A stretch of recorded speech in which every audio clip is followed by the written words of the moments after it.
नमस्कार दोस्तों, स्वागत है एक बार फिर से सभी का राहुल जी इस क्लासेस में। तो दोस्तों, रिवाइज योर सेल्फ के इस सेशन को आगे बढ़ाते हुए जो 3000 प्रश्नों की जो श्रृंखला है दोस्तों, उसको आगे बढ़ाते हुए दोस्तों हम आज तीसरे डे की शुरुआत कर रहे हैं, जिसमें आपको मिक्स्ड प्रैक्टिस सेट है, जिसमें से आपको भौतिक विज्ञान, रसायन विज्ञान, जीव विज्ञान, विज्ञान एवं प्रौद्योगिकी, कंप्यूटर विज्ञान, अंतरिक्ष विज्ञान, पर्यावरण विज्ञान एवं हमारा सौर मंडल, इन सभी से आप सभी को मिक्स्ड क्वेश्चन मिलेगा। दोस्तों, आप सभी से एक रिक्वेस्ट करना चाहूंगा कि जो लोग भी इस सेशन को देख रहे हैं, बिल्कुल सबसे पहले स्किप नहीं करेंगे, क्योंकि सारे के जो सारे क्वेश्चन है वो प्रीवियस ईयर क्वेश्चन है। और साथ में दोस्तों, अगर चैनल पे नए हैं तो चैनल को सब्सक्राइब और बेल आइकन को ऑल पर जरूर सेट कर लीजिएगा, ताकि हमारी ऐसी वीडियो का नोटिफिकेशन आपको मिलता रहे। तो चलिए, 3000 जो प्रश्नों की जो श्रृंखला है उसको आगे बढ़ाते हुए स्टार्ट करते हैं आज के पहले क्वेश्चन के साथ। तो दोस्तों, आज का पहला क्वेश्चन क्या है? मानव शरीर की बृहत्तम कोशिका है। तो मानव शरीर की जो बृहत्तम कोशिका होती है दोस्तों, वो होती है स्नायु कोशिका। यानी स्नायु कोशिका को हम लोग क्या कहते हैं? न्यूरॉन सेल यानी तंत्रिका कोशिका कहते हैं। ठीक है। यानी बृहत्तम की बात करें, एक बार मैं पेंसिल ले लूं। अगर हम बृहत्तम की बात करें दोस्तों, यानी लॉन्गेस्ट की, तो लॉन्गेस्ट की बात करें तो हमारा न्यूरॉन सेल हो जाएगा। क्या हो जाएगा? न्यूरॉन हो जाएगा। और लार्जेस्ट की बात करें दोस्तों, और लार्जेस्ट सेल की बात करें तो लार्जेस्ट सेल हमारा कौन सा हो जाएगा? तो लार्जेस्ट सेल जो है हमारा वो ओवम हो जाएगा। ठीक है। अगला क्वेश्चन देखते हैं हम इसमें। विद्युत अपघटन में कौन सा नियम लागू होता है? तो विद्युत अपघटन में जो है दोस्तों, वो आपको फैराडे का नियम लागू होता है। ठीक है, याद रखिएगा, बिल्कुल इंपॉर्टेंट क्वेश्चन है और सेशन को बिल्कुल स्किप नहीं कीजिएगा। चलिए अगले क्वेश्चन की ओर चलते हैं हम। इलेक्ट्रॉन वोल्ट किसकी इकाई है? तो इलेक्ट्रॉन वोल्ट जो है दोस्तों, आपको ऊर्जा की यानी एनर्जी की इकाई होती है। ठीक है। अगला क्वेश्चन देखते हैं। एक झूले पर झूल रही एक लड़की झूले पर झूल रही है, यदि वह खड़ी हो जाए तो झूलने का आवर्तकाल क्या हो जाएगा दोस्तों? तो जैसे आप किसी झूले पे झूल रहे हैं और जैसे ही उस पे आप खड़ा हो जाएंगे, तो जो झूलने का जो आवर्तकाल है ना, टाइम पीरियड जो हो जाएगा ना, वो घट जाएगा। ठीक है। तो इसका राइट आंसर क्या हो जाएगा? घट जाएगा। अगला क्वेश्चन देखते हैं हम। यूरिया में नाइट्रोजन की मात्रा होती है, या यूरिया में जो नाइट्रोजन का प्रतिशत होता है वो कितना होता है? तो यूरिया में जो है नाइट्रोजन का प्रतिशत वो 46% होता है। ठीक है, याद रखिएगा। अगला क्वेश्चन देखते हैं। कुत्ते में गुणसूत्रों की संख्या होती है, यानी कुत्ता में जो डॉग में जो होता है ना, कितने गुणसूत्र होते हैं, कितने क्रोमोसोम होते हैं? तो कुत्ते में जो होती है ना दोस्तों, वो क्रोमोसोम की संख्या 78 होती है। और अगर हम मैन की बात करें, आदमी की बात करें, तो आदमी में जो गुणसूत्रों की संख्या होती है वो 46 होती है, यानी 23 जोड़े में होते हैं। ठीक है। अगला क्वेश्चन देखते हैं। पारे का प्रतिरोध शून्य होता है। तो पारे का जो प्रतिरोध है दोस्तों, वो 4 केल्विन पे शून्य होता है, या 4.2 केल्विन पे शून्य होता है। ठीक है। अगला क्वेश्चन देखते हैं। मेथनॉल को कहते हैं। तो मेथनॉल को दोस्तों हम लोग वुड एल्कोहल के नाम से भी जानते हैं। ठीक है। अगला क्वेश्चन देखते हैं। साधारण लोलक के समय को दोगुना करने के लिए धागे की लंबाई कितनी होनी चाहिए? तो जो साधारण लोलक है दोस्तों, तो उसकी अगर हम समय को दोगुना कर दें तो लंबाई जो होगी दोस्तों, वो 4 गुनी होनी चाहिए। ठीक है, याद रखिएगा। अगला क्वेश्चन देखते हैं।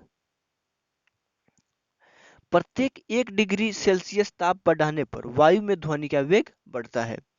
तो प्रत्येक जब 1 डिग्री सेल्सियस दोस्तों हम लोग ताप बढ़ाते हैं, तो 0.61 मीटर प्रति सेकेंड जो है ना, वायु में ध्वनि का वेग बढ़ता है। ठीक है, याद रखिएगा। यहाँ पे आपको कंफ्यूजन भी देता है, 0.61 सेंटीमीटर प्रति सेकेंड देता है, तो यहाँ पे आप ध्यान से लगाइएगा, मीटर प्रति सेकेंड होता है। ठीक है। अगला क्वेश्चन की ओर हम चलते हैं। मानक दाब है। तो मानक दाब जो होता है ना दोस्तों, वो पारे का 760 मिलीमीटर होता है। ठीक है। अगला क्वेश्चन देखते हैं। जब प्रकाश वायु से कांच में जाता है तो क्या होता है? तो जब प्रकाश जब दोस्तों वायु से कांच में जाता है यानी सरल माध्यम से जब विरल माध्यम में जाता है दोस्तों, तो तरंग दर जो है ना वो घट जाती है। ठीक है, अगला क्वेश्चन देखते हैं। एस्कॉर्बिक एसिड किस विटामिन का नाम है? तो एस्कॉर्बिक एसिड जो है दोस्तों आपको विटामिन सी को हम लोग कहते हैं। ठीक है, अगला क्वेश्चन देखते हैं। ध्वनि किस रूप में यात्रा करती है?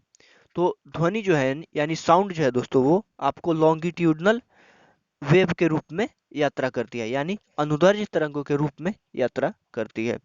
अगला क्वेश्चन देखते हैं हम इसमें।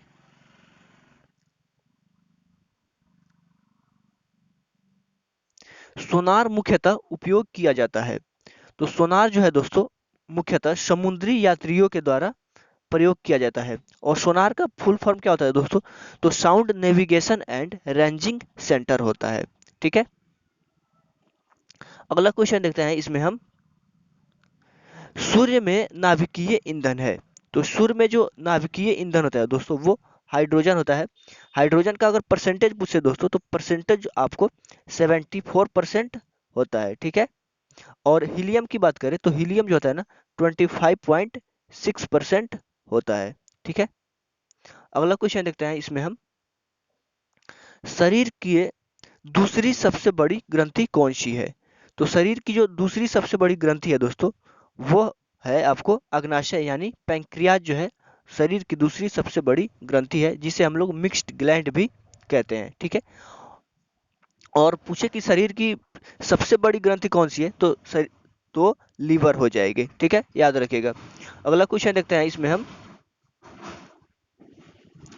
नेत्र गोलक किस सेट द्वारा चालित होता है? तो नेत्र गोलक जो है दोस्तों 6 सेट मांसपेशियों के द्वारा चालित होता है। ठीक है, अगला क्वेश्चन देखते हैं इसमें हम। सभी अम्लों में सबसे अधिक समान तत्व है। तो सभी अम्लों में जो है दोस्तों हाइड्रोजन जो है एक समान तत्व है।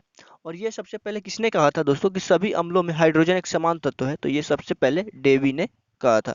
ठीक है, अगला क्वेश्चन देखते हैं इसमें।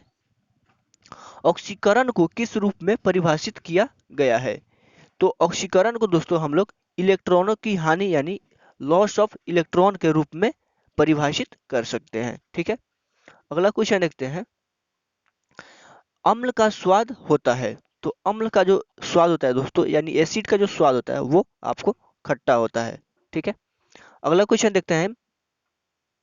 प्रकाश वर्ष इकाई है। तो प्रकाश वर्ष जो है दोस्तों वो दूरी यानी डिस्टेंस की इकाई है। ठीक है दोस्तों, सेशन को बिल्कुल स्किप नहीं कीजिएगा। आपसे भी एक रिक्वेस्ट करना चाहूंगा कि अगर चैनल पर नए हैं तो चैनल को सब्सक्राइब और बेल आइकन को ऑल पर जरूर सेट कर लीजिएगा। तो चलिए अगले क्वेश्चन के हम वो चलते हैं। 1 जूल बराबर होता है। तो 1 जूल जो है दोस्तों 10 के पावर 7 अर्ग के बराबर होता है। ठीक है, अगला क्वेश्चन देखते हैं। पिंड का भार शून्य नहीं होगा। तो पिंड का भार कभी शून्य नहीं होगा दोस्तों?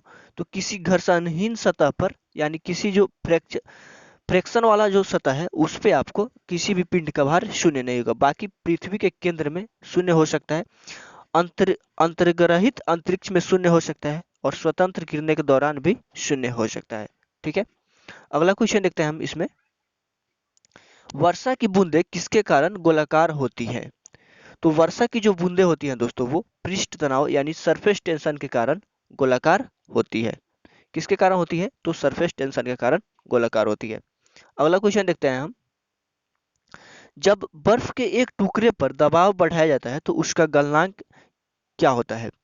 तो दोस्तों जब हम बर्फ के जो दो टुकड़े को जब दबाव बढ़ाते हैं दोस्तों तो उसका जो गलनांक है ना वो घट जाता है यानी डिक्रीज कर जाता है। ठीक है, अगला क्वेश्चन देखते हैं। आग पकड़ने के लिए कौन सा फाइबर न्यूनतम प्रवृत्त है? तो आग पकड़ने के लिए सबसे न्यूनतम फाइबर है दोस्तों उससे हम लोग टेरिलॉन कहते हैं। ठीक है, अगला क्वेश्चन देखते हैं। नॉन स्टिक रसोई के बर्तन पर किसकी परत होती है? तो नॉन स्टिक जो बर्तन होते हैं दोस्तों रसोई में उस पे जो होती है ना काले कलर की एक टेफ्लॉन की परत होती है। ठीक है, अगला क्वेश्चन देखते हैं। कौन सी धातु नाइट्रिक अम्ल द्वारा प्रभावित नहीं होती है? तो सोना जो है दोस्तों यानी गोल्ड जो है नाइट्रिक अम्ल के द्वारा प्रभावित नहीं होती है। ठीक है, अगला क्वेश्चन देखते हैं हम इसमें। निम्नलिखित में किसे भारी जल कहा जाता है? तो ड्यूटेरियम ऑक्साइड को दोस्तों हम लोग भारी जल कहते हैं। और ड्यूटेरियम ऑक्साइड के फार्मूले की बात करें दोस्तों तो इसका जो फार्मूला होता है आपको D2O होता है। ठीक है, याद रखिएगा। अगला क्वेश्चन की ओर हम चलते हैं। लाफिंग गैस है, तो लाफिंग गैस दोस्तों जो है उसे हम लोग नाइट्रस ऑक्साइड के नाम से जानते हैं। और इसके फार्मूले की बात करें दोस्तों तो इसका जो फार्मूला हो जाएगा आपको N2O हो जाएगा। ठीक है, अगला क्वेश्चन देखते हैं हम इसमें। NaOH सूत्र वाले यौगिक का सामान्य नाम है। तो NaOH जो है दोस्तों उसका जो सामान्य नाम है दोस्तों उससे हम लोग कास्टिक सोडा कहते हैं। ठीक है, अगला क्वेश्चन देखते हैं इसमें हम। निम्न में किस से ध्वनि का संचरण नहीं हो सकता है? यानी किसमें ध्वनि का संचरण नहीं हो सकता है? या तो निर्वात यानी वैक्यूम में जो है दोस्तों ध्वनि का संचरण नहीं हो सकता है, क्योंकि यहाँ पे कोई माध्यम नहीं होता है। ठीक है, अगला क्वेश्चन देखते हैं हम।